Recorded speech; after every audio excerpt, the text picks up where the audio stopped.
तो अभी तक हमने देखा था acids, bases and salts.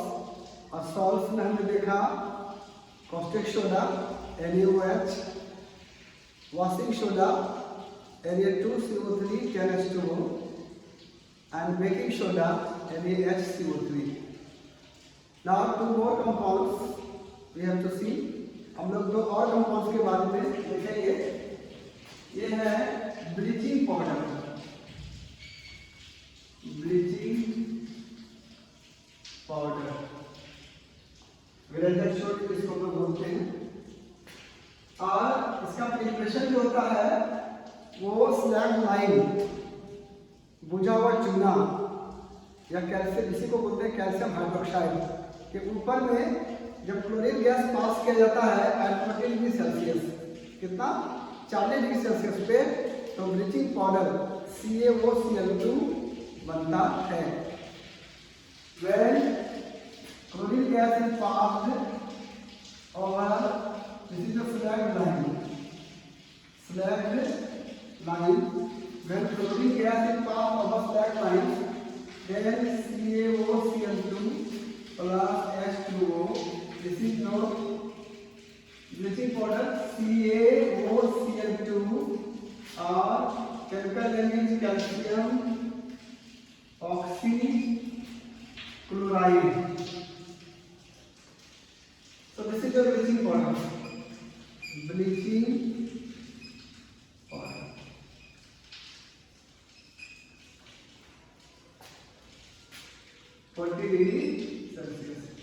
When we pass chlorine gas over slag line, then bleaching powder is formed, CaOCl2.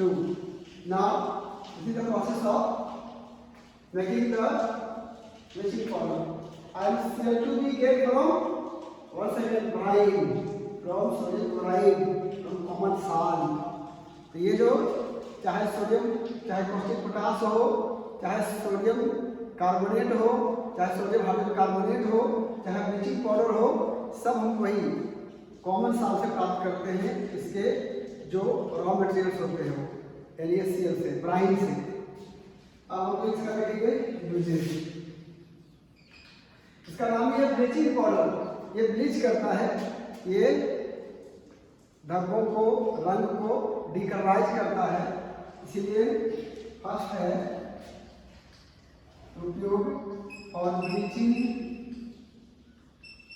Cotton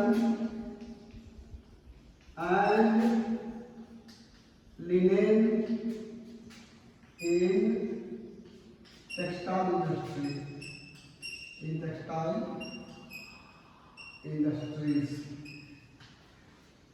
in textile industries.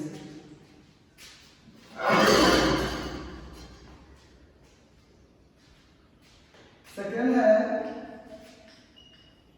और bleaching wood pulp. हम लोग जानते हैं कि कागज बांस से, घास से और लकड़ी से बनाया जाता है। उसका जो वुड का जो पल्प होता है, जो छिलका होता है, उसको भी ब्लीच करने के लिए, उसके कलर को गायब करने के लिए हम लोग ब्लीचिंग पाउडर का इस्तेमाल होता है। For bleaching wood pulp in paper industry. Third, for bleaching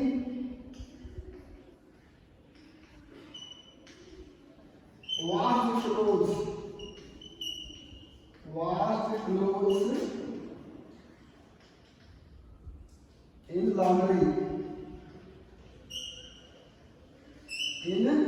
laundry में जो धुला हुआ कपड़ा है, उसमें कहीं पे अगर कोई कलर का दाग है तो उसको हटाने में हम लोग ब्लीचिंग पाउडर का इस्तेमाल करते हैं। ब्लीचिंग और disinfecting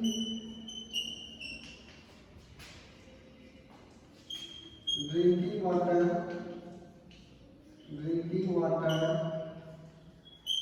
to make it free from germ or as an oxidizing agent. Chlorine is a good oxidizing agent. So as an oxidizing agent in several chemical industries. In several chemical industries. So these are the uses of bleaching powder. Bleaching powder बनाते हैं calcium hydroxide के ऊपर में, इसको slag line बोलते हैं, इसको हिंदी में बुझा चुना बोलते हैं। क्लोरीन गैस पास करते हैं 40 डिग्री सेल्सियस पे तो कैल्शियम ऑक्सीक्लोराइड बनता है, जिसको ब्लीचिंग पाउडर बोलते हैं और वाटर बनता है।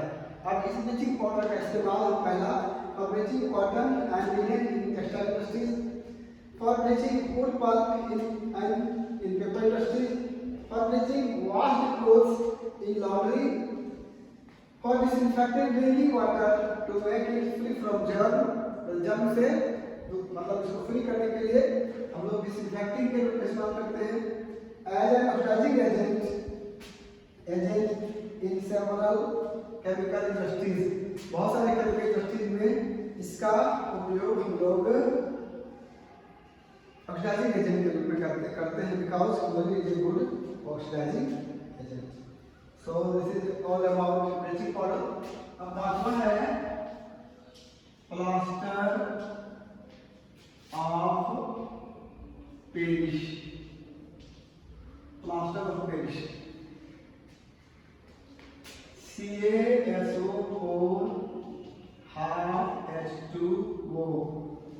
केमिकल है calcium sulphate, calcium sulphate Hemy hydrate. Hemi का मतलब आधा, वाटर ऑक्सीडाइजेशन इसमें आधा मॉलिक्यूल है, हाफ मॉलिक्यूल है, इसलिए इसको हेमी हाइड्रेट बोलते हैं। वैसे दो मॉलिक्यूल CaSO4 में एक मॉलिक्यूल H2O होता है और हम लोग यहाँ दिखाते हैं कि एक मॉलिक्यूल में हाफ H2O होता है।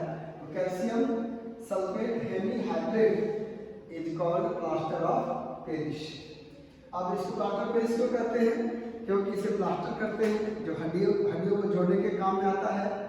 जो डॉक्टर्स होते हैं जब हड्डी टूट जाती है तो उसको राइट पोजीशन में हड्डी को रख करके फ्रैक्चर को जोड़ने के काम में आता है। और ये पेरिस में एक सीमेंट था, उसके जैसा ये दिखने में रहता है और शीटिंग जैसा होता है, इसीलिए इसको प्लास्टर ऑफ पेरिस कहा जाता है। और ये बनता किस प्रकार से है?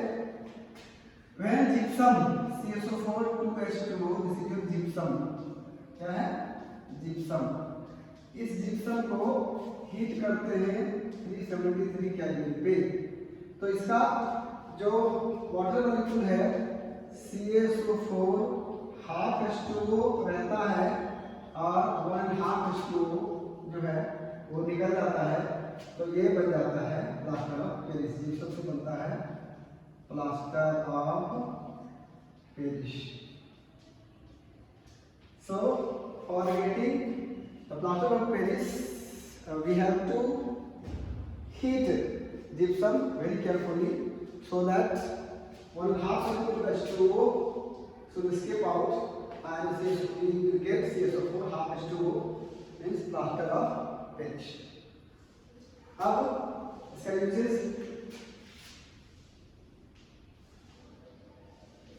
uses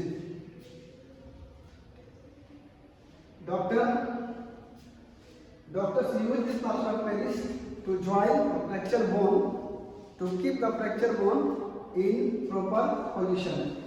Doctors use plaster of Paris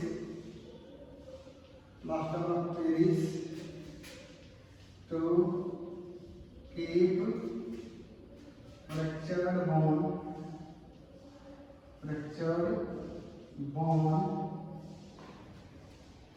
in proper position.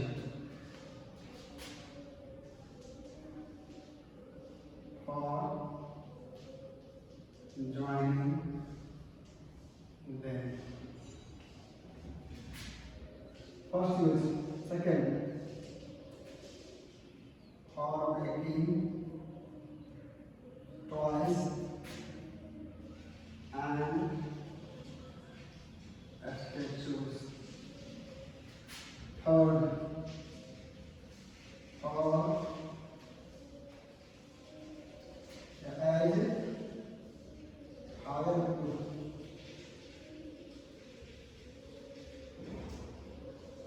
Yeah, for making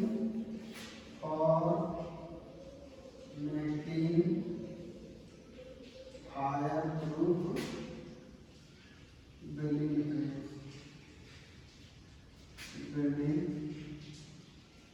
materials. Fourth one, to make wall or other surfaces,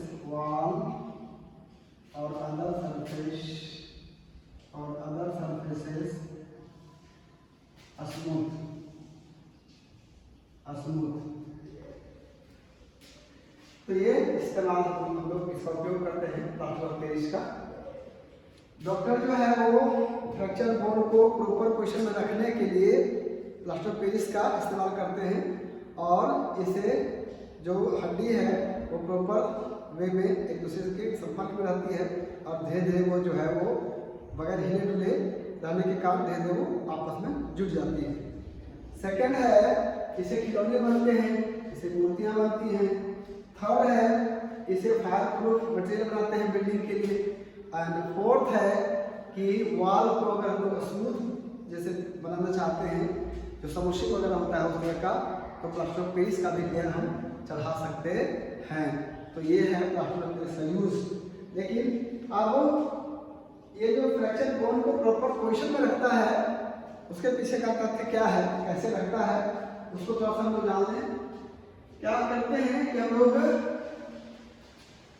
जब यहाँ पे प्लास्टर ऑफ पेरिस को लेते हैं CaSO4 हाफ H2O, ये पाउडर होता है, एक डब्बे में बंद होता है ये पाउडर प्लास्टर ऑफ पेरिस।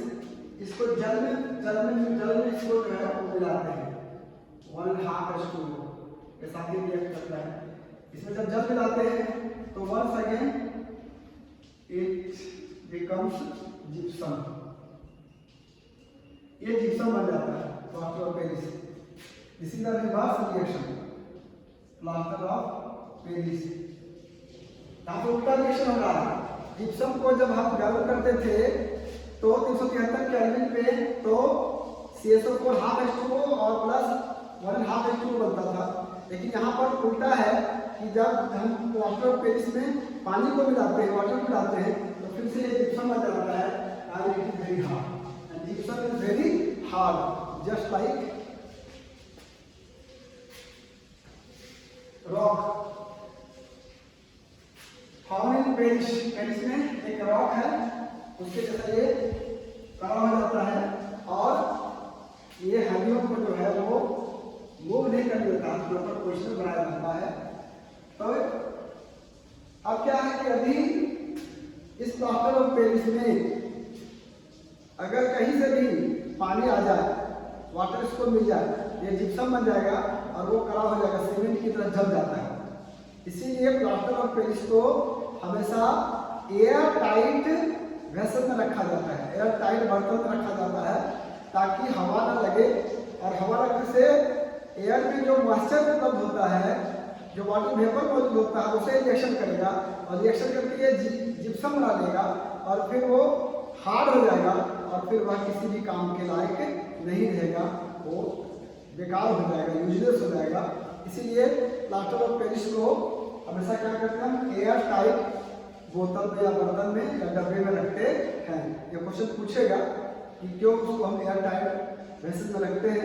इसका रीजन यही है कि यदि नहीं रखेंगे तो एयर में जो मॉइस्चर है उसे ये रिएक्शन करेगा और फिर जिप्सम बना देगा, जो कि हार्ड होता है, सीमेंट की तरह जम जाता है और फिर ये किसी काम का नहीं रहता है, फिर यूजलेस हो जाता है। इसीलिए इसको मॉइस्चर से दूर रखा जाता है। तो ये था सॉल्ट्स के बारे में, इतने सॉल्ट्स के बारे में पढ़ना है चैप्टर 2 में। और अब हम लोग NCERT में जितने क्वेश्चन आंसर्स हैं उसको हम लोग डिस्कस करेंगे 1 by 1। आपको उसका आंसर मैं भी लिखवा दूंगा और वैसे आप खुद आंसर करने में सक्षम होंगे।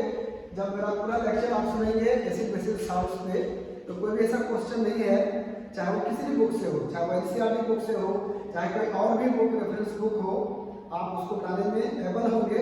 फिर भी हम चाहते हैं कि आपको कोई कष्ट ना हो, कोई परेशानी ना हो। तो एनसीईआरटी के जितने भी question, in text questions and exercise के एंड में जो क्वेश्चन है सबको हम सॉल्व कर दें। तो आइए हम चलते हैं जो इन टेक्स्ट क्वेश्चन है अलग अलग पेज में, उसके बारे में हम डिस्कस करते हैं, उसको हम देखते हैं, उसको हम पढ़ते हैं, उसको समझते हैं, उसको हम जानते हैं। तो हम आते हैं सबसे पहले इसी बेसिस सॉल्व में page number 18। Now question answer, page 8. There is only one question in page number 8. A very interesting question, बहुत ही दिलचस्प क्वेश्चन है। ये जो सवाल क्वेश्चन है ये कहता है you have been provided with 3 test tubes, one of them contain distilled water, the other 2 contain an acidic solution and a basic solution respectively. If you are given only red newspaper, how will you identify the contents of each test tube? मतलब है कि 3 test tube है, एक में distilled water है, एक में acid solution है, एक में अल्कलाइन सॉल्यूशन है या बेसिक सॉल्यूशन है, और आपको केवल एक ही प्रकार का लिटमस पेपर, मतलब रेड लिटमस पेपर दिया हुआ है। तो आप कैसे पहचान करेंगे कि ये जो लिटमस पेपर है, ये जो इसमें जो टेस्ट ट्यूब है किसमें एसिड है, किसमें बेस है और किसमें डिस्टिल्ड वाटर है। बहुत आसान है, थोड़ा सा दिमाग लगाना है। क्या करेंगे, हम तीनों में बारी बारी से रेड लिटमस पेपर को डालेंगे। अब जो रेड लिटमस को ब्लू कर देगा वो हो जाएगा बेस। 3 टेस्ट ट्यूब है, तीनों में लिक्विड भरा हुआ है, तीनों का कलर एक जैसा है, पता नहीं इसमें कौन एसिड है, कौन डिस्टिल्ड वाटर है और कौन बेस है, और हमारे पास में एक तरह का ही लिटमस पेपर है, केवल रेड। तो हम तीनों में बारी बारी से रेड लिटमस पेपर को डालेंगे। उसमें से एक ऐसा होगा जो रेड लिटमस को ब्लू कर देगा, और रेड लिटमस को ब्लू कौन करता है, बेस। तो वो टेस्ट ट्यूब किसका हो जाएगा, बेस का हो जाएगा। उस टेस्ट ट्यूब को हम अलग कर देंगे, उसमें बेस लिख देंगे। अब जो ब्लू हो गया उसको फिर से अब दोनों में डालेंगे, जो दो टेस्ट ट्यूब बचा हुआ है रिमेनिंग टेस्ट ट्यूब में। तो उसमें से एक से उसका कोई प्रभाव नहीं पड़ेगा, और दूसरा जो होगा वो उसको ब्लू से पुनः फिर से रेड कर देगा। जो ब्लू को रेड कर देगा वो एसिड होगा, और जो कोई प्रभाव नहीं छोड़ेगा, इस पर कोई इफेक्ट नहीं होगा, वह डिस्टिल्ड वाटर होगा। इस प्रकार से एक ही लिटमस पेपर से हम इसकी पहचान कर सकते हैं कि कौन सा टेस्ट ट्यूब में एसिड है, किसमें बेस है और किसमें डिस्टिल्ड वाटर है। तो आंसर क्या लिखेंगे हम लोग, answer we will put the red litmus turn by turn or one by one, turn by turn to the given test tubes, to the given test tubes. The test tube which turns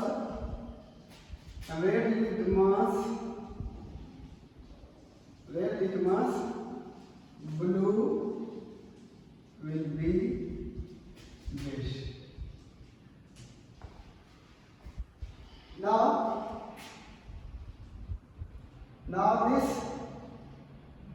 this blue litmus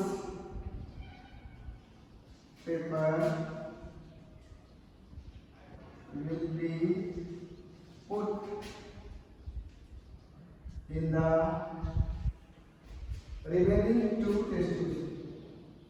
In the remaining 2 test tubes. The test tube which will change. This will change blue, litmus, red. That will be acid. And the third one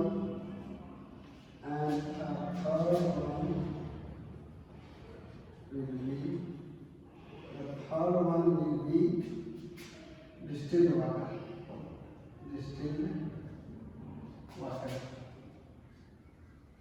तो आपने देखा कितना खूबसूरत सवाल था, इसका कितना खूबसूरत जवाब हो सकता है। ये तीनों टेस्टों पे हम बारी बारी से रेड लिटमस पेपर को डालेंगे। एक टेस्ट ट्यूब उसको ब्लू करेगा और वो बेस होगा, उसको हटा देंगे। अब जो ब्लू हो गया उसको फिर बाकी दोनों में बारी बारी से डालेंगे।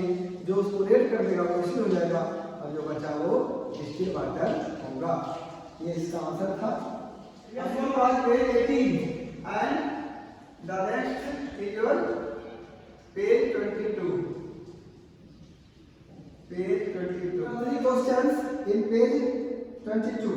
The first question is, why should curd and sour substances not be kept in brass and copper vessels? मतलब कोई भी एसिड या खट्टा चीज कर्ड हो, दही या कोई भी खट्टा चीज जो है वो ब्रास और कॉपर के बर्तन में क्यों नहीं रखना चाहिए? बहुत अच्छा क्वेश्चन है। तो answer first, curd and other sour substances contain acid. उसमें क्या होता है? एसिड होता है, which reacts with the metal of brass and copper and makes poisonous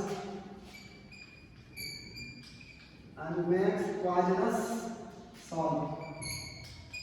This is not good for health. Hence they should not be kept in brass or copper vessel. तो हम क्या देखते हैं, दही हो या सावर सब्सटेंस हो, उसमें एसिड होता है और वो हमारे लिए क्या होता है? हानिकारक होता है, पॉइजनस सॉल्ट बना लेता है। और इसीलिए हम लोग को क्या करना चाहिए? उसको इन बर्तनों में नहीं रखना चाहिए। Now the second question is, which gas is usually liberated when acid reacts with a metal? So you have already studied that when metal reacts with an acid, then hydrogen gas is formed. So which gas will be formed? Hydrogen gas. Illustrate with an example how will you test for the presence of this gas. So answer will be hydrogen gas. Second is hydrogen gas. Hydrogen gas is क्या बनेगा? Hydrogen gas. क्यों बनेगा? क्योंकि हम लोगों ने पहले ही देखा है कि जब मेटल के साथ में एसिड रिएक्शन करता है तो हाइड्रोजन गैस बनता है। Now the question is that how will you confirm that this gas is hydrogen? When we bring the lighted candle near this gas, then it will fall with a pop sound. देखिए pop sound, पड़ की आवाज आती है, pop sound. It confirms that the gas is hydrogen. तो hydrogen कहीं भी पूछा जाए कि हाइड्रोजन गैस की क्या पहचान है, कहीं भी गैस निकल रहा है तो अलग अलग गैस होते हैं, ऑक्सीजन गैस और hydrogen gas, carbon dioxide gas, sulphur dioxide gas, तो उसको कैसे पहचाने ये गैस कौन सा है। तो जिस गैस के पास आप जलती हुई चीज को ले जाएं, चाहे कैंडल हो, चाहे माचिस का तिल्ली हो या और भी कोई जलती चीज ले जाए और वो पॉप साउंड के साथ जलने लगे वो गैस, तो समझिए कि वो हाइड्रोजन है। और जिसके पास ले जाने पर वो और तेजी से जलने लगे, मतलब तो वो गैस ऑक्सीजन है, क्योंकि ऑक्सीजन क्या है, सपोर्टर ऑफ कंबशन है। कंबशन को क्या करता है, वो सपोर्ट करता है, तो ऑक्सीजन का है।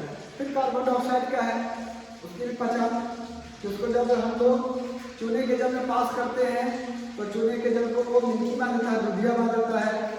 सल्फर डाइऑक्साइड गैस भी वही करता है, चूने के जल को दूधिया बना देता है। लेकिन कार्बन डाइऑक्साइड को जब हम लोग बहुत ज़्यादा मात्रा में पास करते हैं तो वह जो दूधिया कलर है वह गायब हो जाता है। यह है कार्बन डाइऑक्साइड की पहचान। लेकिन सल्फर डाइऑक्साइड भी दूधिया बनाता है, कार्बन डाइऑक्साइड भी दूधिया बनाता है चूने के जल को, लाइम वाटर को। लेकिन दोनों में फर्क ये है कि SO2 को अगर अधिक देर तक प्रवाहित करते रहेंगे, एक्सेस SO2, तो भी वो मिल्की ही रहेगा, वो दूधिया ही रहेगा। लेकिन कार्बन डाइऑक्साइड को जब हम बहुत अधिक देर तक एक्सेस कार्बन डाइऑक्साइड पास करते हैं लाइम वाटर से, पहले तो मिल्की होता है, लेकिन बाद में वो मिल्की जो कलर है वो डिसअपियर हो जाता है, गायब हो जाता है। ये पहचान है कार्बन डाइऑक्साइड की। क्या ये डिफरेंस है कार्बन डाइऑक्साइड और सल्फर डाइऑक्साइड में। तो यहाँ पर हमने देखा कि जब हम एक जलते हुए कैंडल को इसके नजदीक ले गए तो वह पॉप साउंड के साथ जलने लगता है। इससे क्या सिद्ध होता है, ये जो गैस है वो हाइड्रोजन है। तो इन बातों को थोड़ा सा ध्यान में रखना है। ऑक्सीजन को कैसे पहचानेंगे, हाइड्रोजन गैस को कैसे पहचानेंगे, सल्फर डाइऑक्साइड को कैसे पहचानेंगे, कार्बन डाइऑक्साइड को कैसे पहचानेंगे, ये थोड़ा सा हमने आपको बताया। अब नेक्स्ट क्वेश्चन देखेंगे, third question. Metal compound A reacts with direct hydrochloric acid. एक मेटल कंपाउंड है जो हाइड्रोक्लोरिक एसिड के साथ रिएक्शन करता है टू प्रोड्यूस एफरवेसेंस, और बुदबुदाहट के साथ जो है वो निकलता है एक गैस।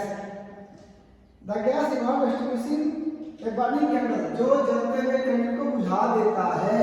तो कौन सा गैस किसी भी चीज को बुझा सकता है?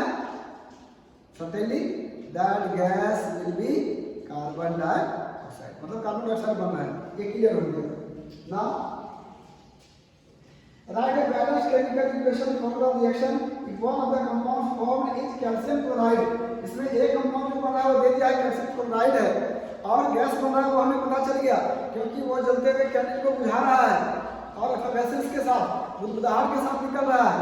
तो गैस कार्बन डाइऑक्साइड है। तो आपको याद होगा जो हमने देखा था reaction of acids with carbonates and hydrocarbonates. So this will be the calcium carbonate which reacts with dilute hydrochloric acid and it will make calcium chloride H2O and CO2. So we will write the answer of this question. Third, compound is calcium carbonate and it reacts with HCl. So this will become CaCl2 plus CO2 or H2O plus CO2, and this CO2 will extinguish the burning candle, and this is the salt CaCl2 which is given in your book, ये किताब में दिया हुआ है। तो ये है हमारा रिएक्शन। तो हमें ये क्या करना है लिखने के लिए, right a balance chemical equation. So this is the balanced chemical equation. the reaction is one of the compounds from this question. So this is all about the question of page number 22. Now we will see the 6 questions in this page number.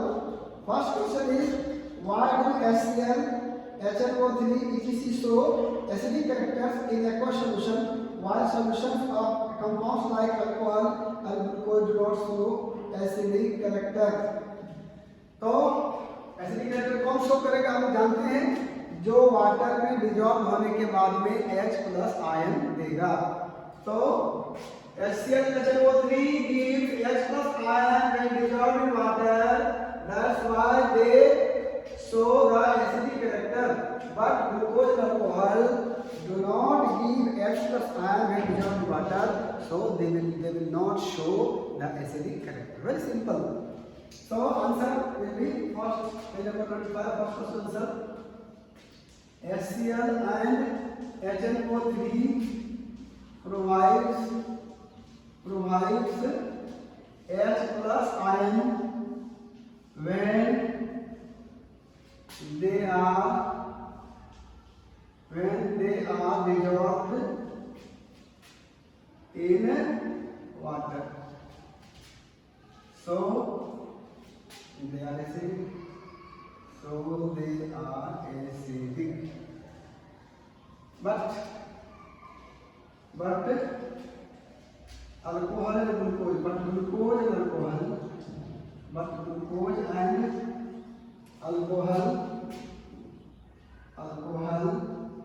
do not give H+ ion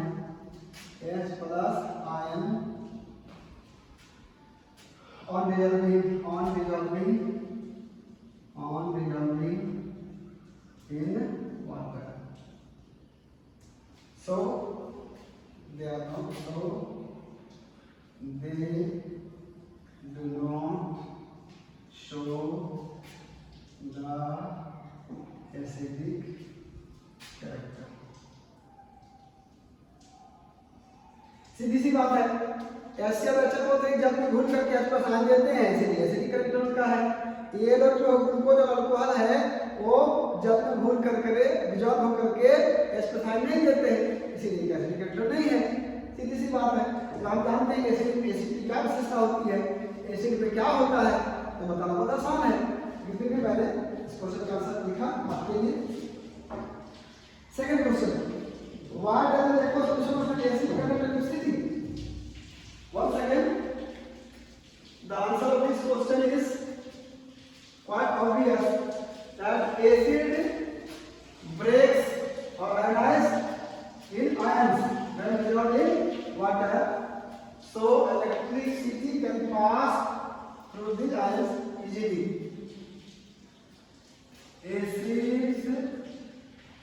Acid ionizes in water and provides ions, and these ions carry electric current.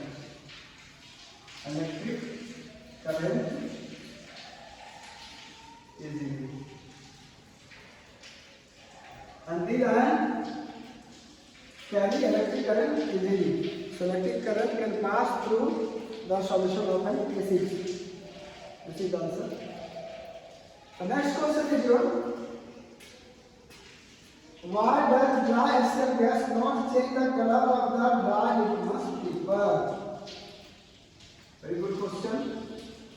Why dry HCl do not change the color of litmus paper?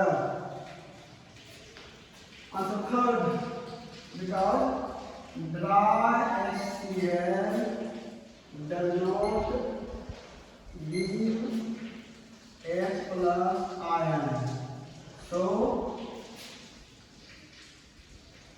it does not affect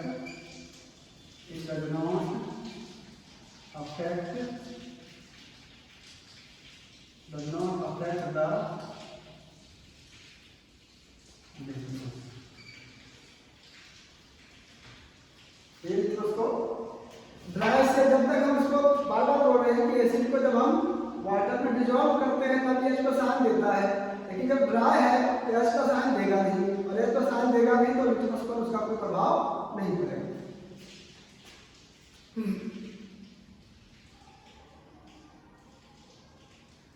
fourth है while diluting an acid, why is it recommended that the acid should be added to water and not water to the acid? Very good question. कि जब हम dilute करते हैं, मतलब acid को जब हम पतला करते हैं, जब उसके स्ट्रेंथ को हम कम करते हैं, तो हमें एसिड में पानी को क्यों नहीं डालते हैं, जबकि पानी में एसिड को हम डालते हैं। Once again listen the question, why diluting acid, acid को जब हम डाइल्यूट करते हैं, why is it recommended that the acid should be added to water, acid को पानी में ऐड करना है and not water to the acid. Fourth one,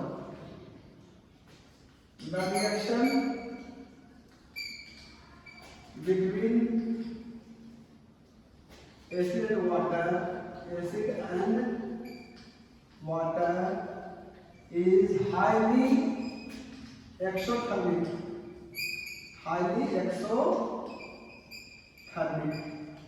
ये जो रिएक्शन है एसिड और वाटर का, वो हाईली एक्सोथर्मिक है, मतलब बहुत ज्यादा ऊष्मा की उत्पत्ति होती है, और इसके कारण क्या होता है कि वो बाहर फेंक सकता है, इतनी अधिक ऊष्मा निकलती है कि वो एसिड बाहर निकल सकता है, और एसिड बाहर निकलेगा तो उसे क्या हो सकता है, स्किन बर्न हो सकता है, कपड़ा बर्न हो सकता है, और उतना ही नहीं, ये जिस बर्तन में रखा हुआ है ग्लास में, कांच में, वो टूट सकता है, इट में ब्रेक एक्सोथर्मिक। So एसिड में स्प्लैश आउट, छिलक करके बाहर आ सकते हैं, स्प्लैश आउट, और द कंटेनर और द ग्लास कंटेनर में ब्रेक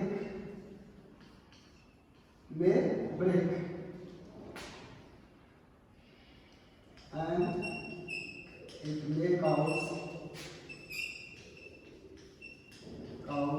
damage, और इससे डैमेज हो सकता है। So what we should do, हमें क्या करना चाहिए, हमें इसे डाइल्यूट करने के लिए वाटर लेंगे और पानी में बूंद बूंद करके ड्रॉप बाय ड्रॉप जो है एसिड को ऐड करेंगे, तो ये धीरे धीरे क्या होगा, वो डाइल्यूट हो जाएगा। जैसे पूरा पानी है और उसमें से पूरा एसिड और वाटर जैसे डालेंगे बहुत ज़्यादा हीट प्रोड्यूस होगा, लेकिन पूरा पानी भरा हुआ है, बूंद डालेंगे तो उसका प्रभाव उतना नहीं होगा। So what we should do, we should add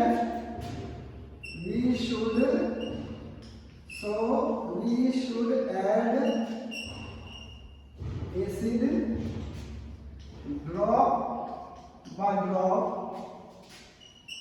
into the water to make it dilute,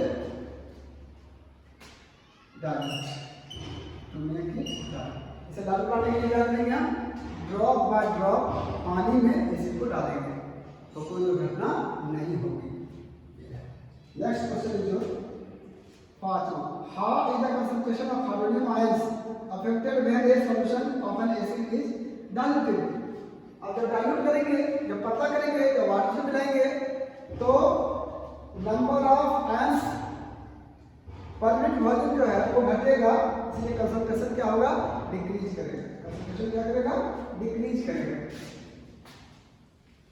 when acid is diluted, then its concentration will decrease। when an acid is diluted,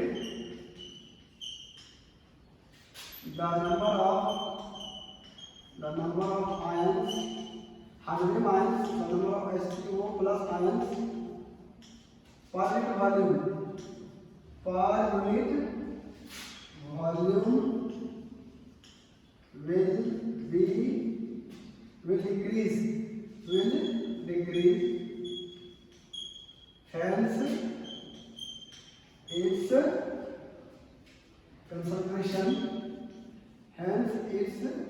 concentration decreases or its acidity decreases. High concentration, hence concentration, its concentration decreases. Hence its concentration decreases. Concentration decrease करता है. This is the fourth question. Now fifth question. The sixth question is how is the concentration of hydroxide ions affected when excess base is dissolved in the solution of sodium hydroxide? So base contains hydroxide ions. So when we add base in the solution of sodium hydroxide, then the concentration of hydroxide will increase. Base contains hydroxide ion, OH minus hydroxide ion, hence when base is added in sodium hydroxide solution, in OH solution, the concentration of